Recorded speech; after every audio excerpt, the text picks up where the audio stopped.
Salut! Alors aujourd'hui on va parler machine, surtout de la scie sous table et de mon chariot de coupe que j'avais fait. Donc certains ont posé la question parce qu'ils m'ont vu couper avec le chariot, ils ont trouvé ça pratique, donc je vais vite fait vous expliquer un peu pourquoi j'ai choisi cette scie, pourquoi j'ai fait un chariot de coupe. Alors pour la scie c'est de la marque DeWalt et c'est la référence DW745. Je vous mets le lien en description. Alors niveau dimension de la scie, grosso modo, on arrive à 65 dans ce sens et une largeur de 57. Donc là il y a une manivelle pour monter la lame. Et en hauteur utile de coupe, on a 80. Donc ça fait déjà une belle surface une belle hauteur de coupe. Sous la roulette pour monter la lame, il y a une autre manette. Si je déverrouille ici et je tire vers là-bas, je peux mettre les degrés jusqu'à 45. Voilà. Donc là, je peux à 45 degrés. Forcément, on perd en hauteur. À 45 degrés, on n'a plus une hauteur de 80 mais de 55. Donc ça, c'est à savoir. Le bouton on-off, là, je vais remettre à 0. Je verrouille, je suis bien à 0. Il y a le réglage pour la butée. Donc là, si vous voyez, vous avez un excentrique. Là derrière, vous ouvrez la vis, vous tournez l'excentrique pour régler la butée à 0. Donc ça, c'est à faire quand vous l'achetez. Et là, vous pouvez rejouer. Donc vous mettez bien la lame à 0. Vous mettez la butée. Et après, vous mettez ça, la flèche pile sur 0. Donc là, niveau angulaire, elle est réglée.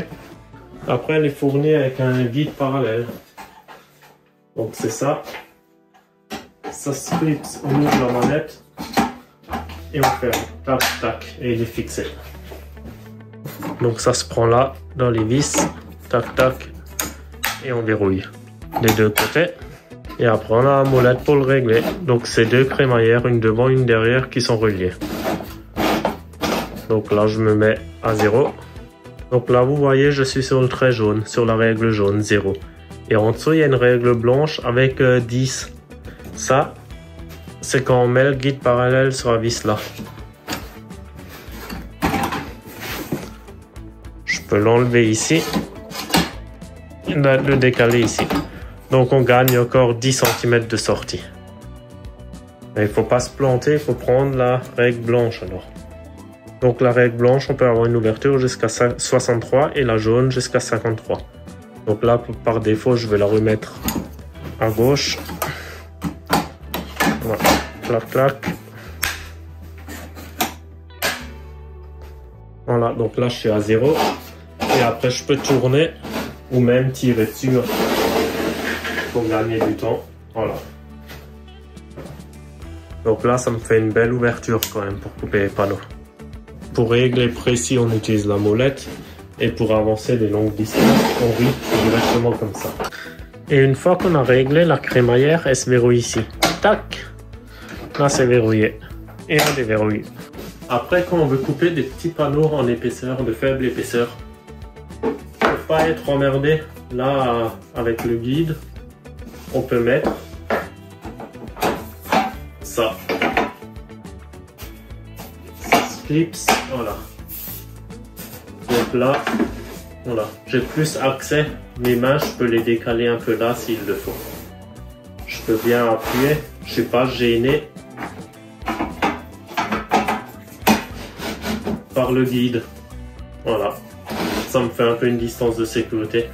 Par contre, il faut rajouter la largeur de ça, qui est de 50, pile poil 50. Donc quand il y a ça en place, il faut se faire gaffe. À 50, on est à 0. À 100, on est à 50, etc. Regarde, je te montre autre chose. Si maintenant tout ça à fond, admettons ça c'est un panneau, pour être sûr qu'il glisse pas sous le guide et que tu fasses n'importe quoi, ce qu'on a déplié avant, au lieu de le mettre en haut, tu peux le mettre en bas. Donc, tu es à la même hauteur que la table et tu es sûr que ton panneau il est bien soutenu. Il se casse pas la gueule en bas. Voilà, avec la scie, il y a encore quelques petits accessoires qui sont livrés avec. C'est un petit guide. Donc ça s'enfile là-dedans. Voilà. Donc là, on peut mettre le bout de bois et pousser. Et ça, là j'ai une manette pour régler la position. Et là, je peux régler l'angle. Voilà. Donc si je mets un angle de 45 degrés, je serre, je décale le guide au plus proche de la lame. Voilà. Et là, je peux venir avec mon bout de bois comme ça, le positionner et partir. Bien sûr, la lame, on la descend, on la laisse que dépasser de quelques millimètres, on la laisse pas si en haut. Voilà. Après, il y a un petit pousseur pour pas se couper les doigts. Celui-là, il se loge là-dedans.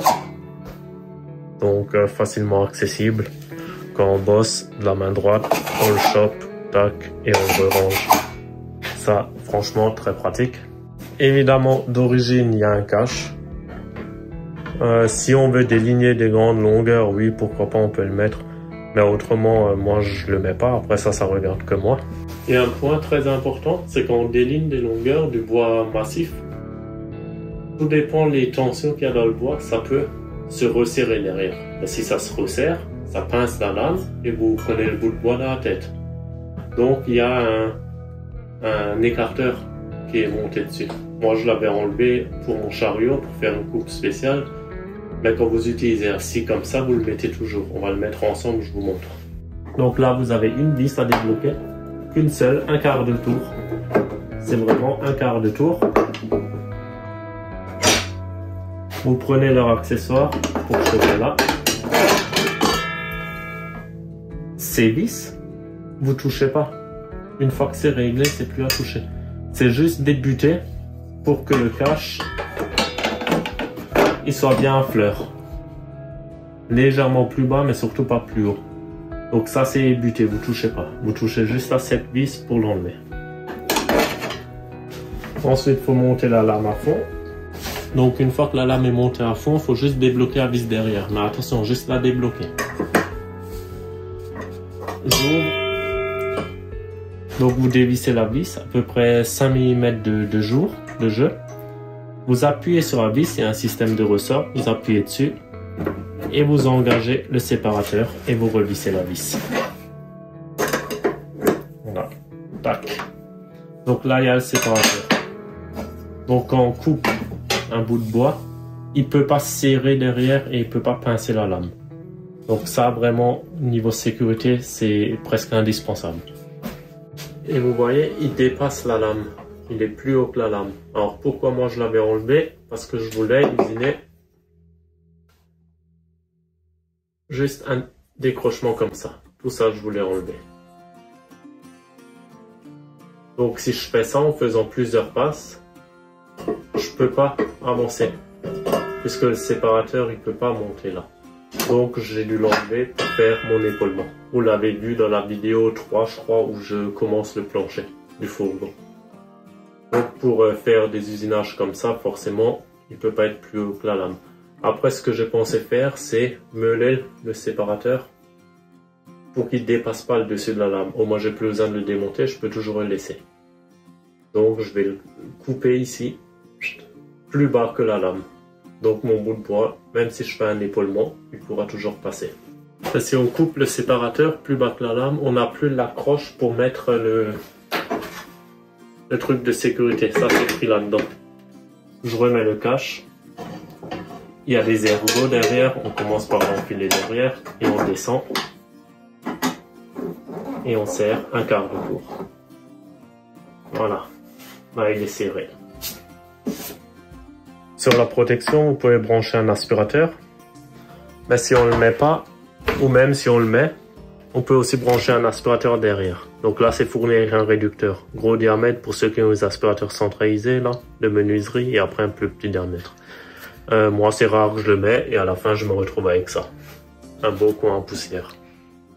Donc la scie, ne l'utilisez jamais juste comme ça. Hein. Si vous, avec votre bois, vous n'êtes pas guidé, soit par le guide en onglet ici, soit par le guide parallèle. Mais il faut toujours utiliser soit l'un, soit l'autre. Le bois, il faut toujours qu'il soit guidé, parce que si vous avancez jusqu'à moitié et vous faites un mauvais mouvement, là c'est l'accident garanti. Et ça, j'insiste. Donc, soit le bout de bois avec le guide en onglet, vous tenez comme ça, vous coupez. Évidemment, la lame.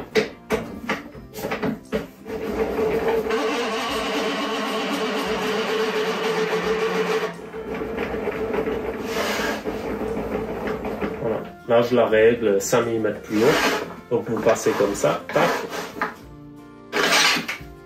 Ou alors, ce qu'on a vu avant avec le guide parallèle. Comme ça. Là, quand vous avez le guide parallèle en place, mettez pas un bout de bois comme ça. C'est un peu chaud pour le guider. Si possible, il y a toujours une bonne surface d'appui. Donc si maintenant je voudrais couper là juste un petit morceau de 2 cm, ça serait galère. Ça serait galère, guide parallèle, moyen, c'est pour ça que j'ai fait le chariot. Donc le chariot, j'ai fait des tasseaux en chaîne, vraiment rectifiés pile poil, qui rentrent là dans les 2 rails. Donc pour faire ça, j'avais fait un tasseau, mis des rondelles au fond pour que le tasseau dépasse de quelques millimètres, et après j'avais posé mon chariot avec de la colle, je l'avais posé et j'avais attendu. Et après quand je l'ai retourné, j'ai rajouté des vis. Donc je suis sûr d'être bien parallèle. Donc là vous pouvez voir les deux tasseaux en chaîne.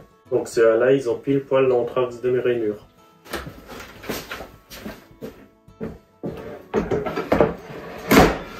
Voilà, donc là il est dedans.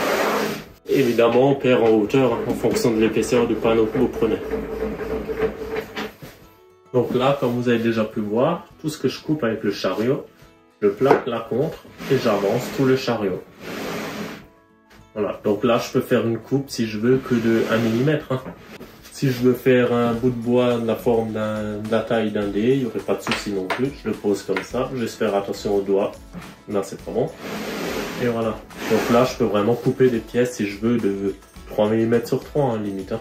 Là vous pouvez voir, j'ai intégré 2 rails en alu. Donc c'est des rails en T.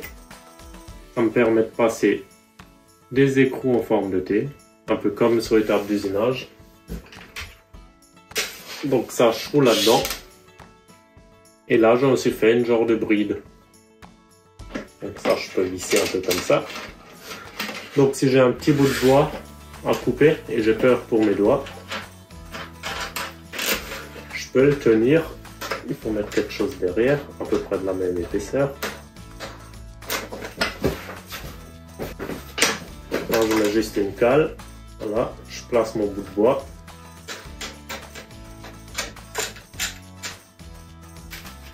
Voilà, et je serre. Donc là, mes mains sont libres, je coupe. Et le bout de bois il est tenu. Là, franchement, on peut y aller. Hein. On va serrer un peu, nickel. Donc là, toujours pareil, sécurité, on est au top.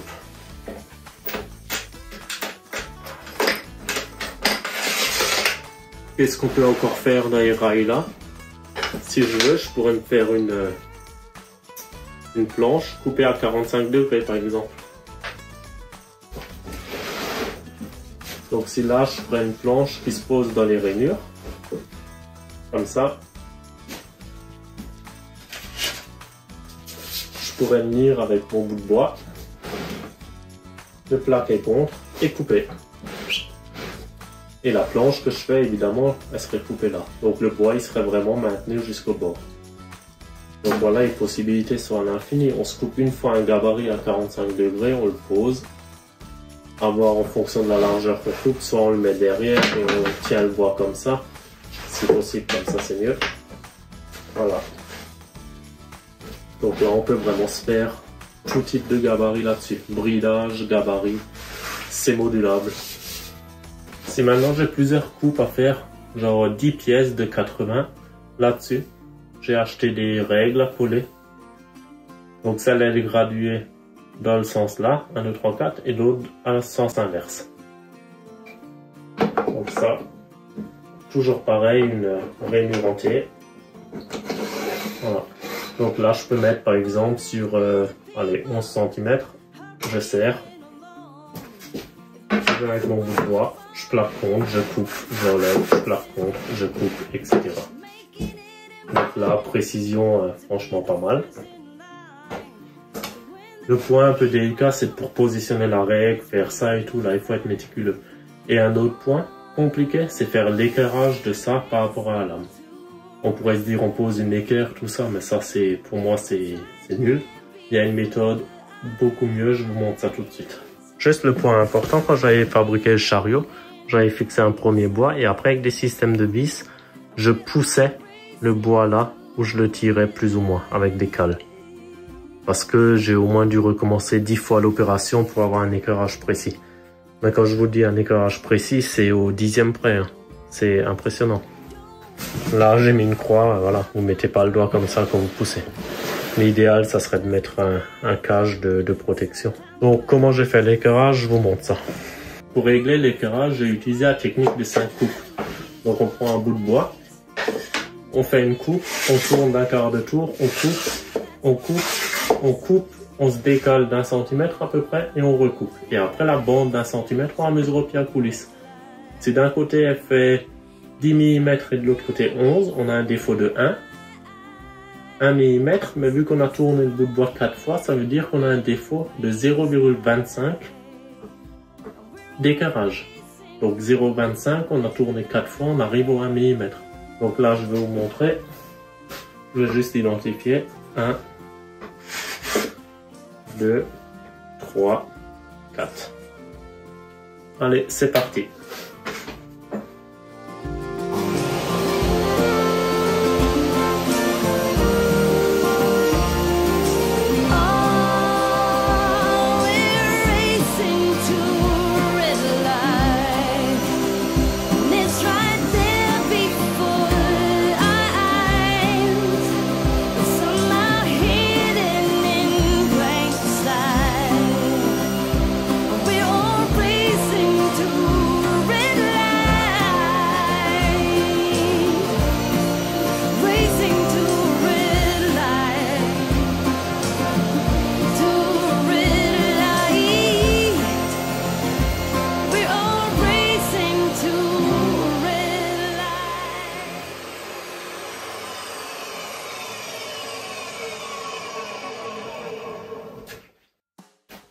Voilà.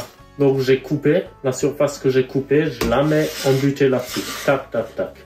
Et après j'ai fait ma bande. Donc maintenant on va mesurer ça. Faites attention au sens.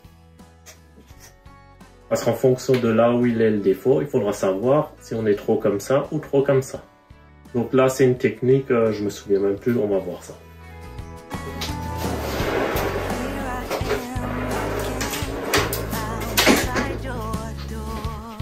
Donc là, je prends un pied à coulisse, je mesure devant. Là, j'ai 26,80. Et là, je mesure 26,80. C'est impressionnant. Donc, mon premier côté, 26,80. Mon deuxième côté, 26,80. Franchement, on est plus que précis.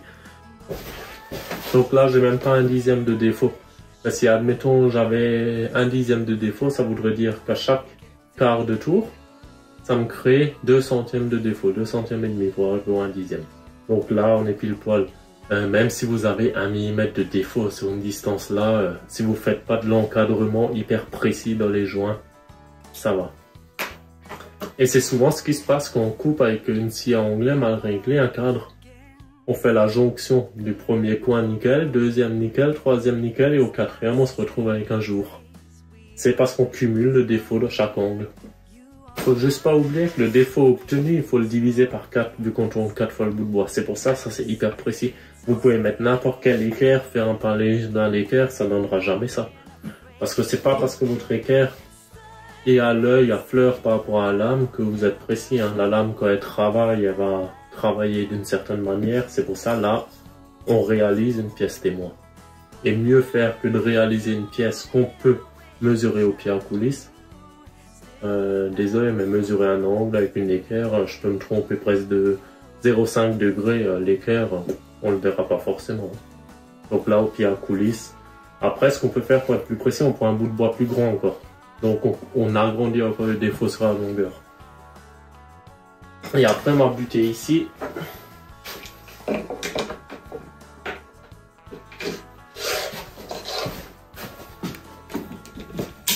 Donc là, je vais la régler sur 10. Donc là, c'est à l'œil. Hein. Il faut que je me mette à fleur sur le 1. Voilà. Là, j'ai mis 10 mm. On va voir ce que ça donne au pied à coulisse.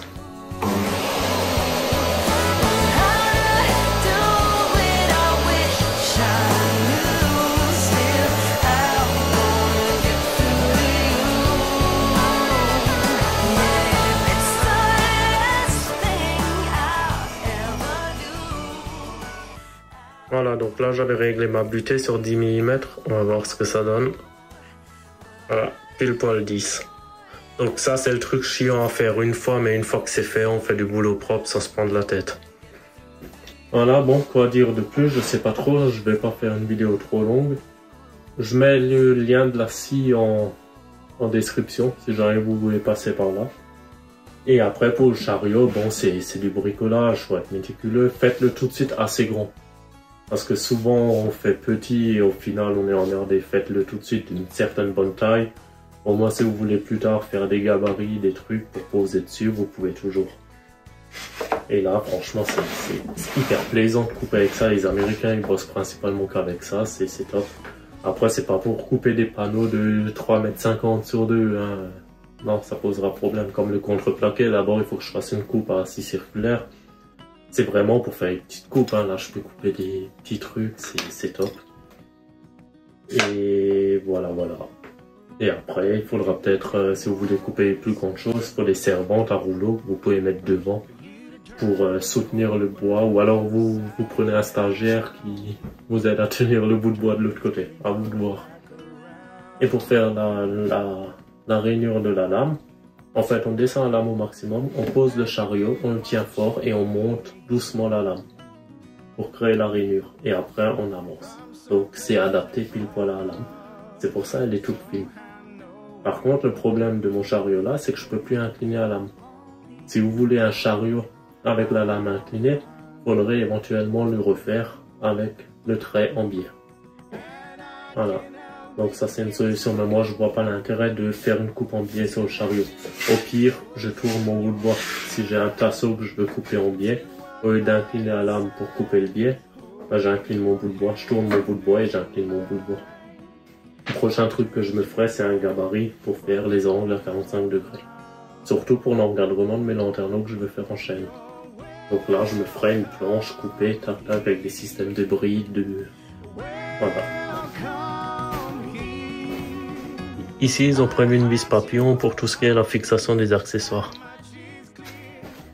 Donc globalement, DeWalt, c'est franchement de la bonne qualité. Hein. Là, vous pouvez voir la crémaillère en alu pour le guide parallèle. DeWalt n'a plus à faire ses preuves, hein, c'est de la bonne câble. Et voilà, c'est franchement une bonne machine. Si vous voulez une vidéo de présentation de ma toupie que je m'étais fait, ma petite toupie artisanale. Donc là, c'est 100% du fait maison. Tout le caisson, c'est juste une défonceuse que j'ai montée à l'envers avec un système pour la monter, la descendre avec une manuelle. Donc voilà, ça je m'étais bricolé. Hein, donc ça c'est entièrement du fait maison. Le vide, toujours pareil, des rainures rentées. Donc si vous voulez une vidéo de présentation, je vous explique comment je fais ma petite toupie. Pour mon utilité, ça suffit, pas besoin, je vais pas faire vraiment du toupillage de menuiserie, c'est pas des petites fraises comme ça, hein, c'est des arbres et voilà, des grosses fraises 3 tailles et tout. Mais moi c'est juste pour faire des petits chanfreins, des quarts de rond, des petites rainures, des petits trucs. Et franchement c'est pratique. Allez, à plus. Pour régler l'éclairage, j'ai